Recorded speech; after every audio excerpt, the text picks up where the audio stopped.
Viral bawa pistol dan ngaku anak tentara, pemuda di Kendari ancam tembak warga, Kasdim Kolaka buka suara sebut bukan anak saya. Tengah beredar video yang memperlihatkan seorang pria yang mengaku anak tentara menenteng pistol dan mengancam menembak pengendara motor viral di media sosial. Aksi pemuda ini terjadi di Jalan Wuwa, Kelurahan Anggoeya, Kecamatan Poasia, Kota Kendari, Sulawesi Tenggara pada Sabtu, tanggal 15 Februari tahun 2025.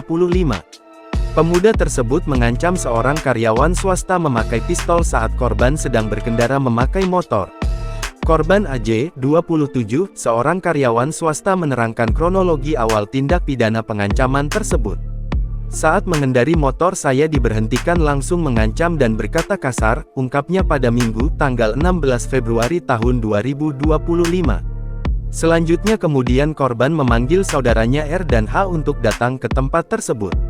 Pada saat mereka tiba pelaku langsung mengambil senjata jenis airsoft gun dari di balik jaket langsung mengarahkan terhadap korban dan mengancam akan menembak. Korban menuturkan pemuda itu bahkan sempat mengaku sebagai anak kepala staf Kodim Kolaka. Kapolsek Poasia AKP Jumiran membenarkan peristiwa tersebut dan telah melakukan pemanggilan terhadap orang tua terlapor. Sementara itu, Kepala Staf Kodim atau Kasdim Kolaka, Sulawesi Tenggara, Sultra, membantah pengakuan seorang remaja di Kendari mengaku sebagai anaknya yang mengancam warga pakai pistol soft gun. Hal tersebut disampaikan Kasdim Kolaka Mayor Takdir saat dihubungi pada Minggu, tanggal 16 Februari tahun 2025. Mayor Takdir mengungkapkan pelaku hanya kerabat dekat dari sang istri yang tinggali rumahnya di Kendari.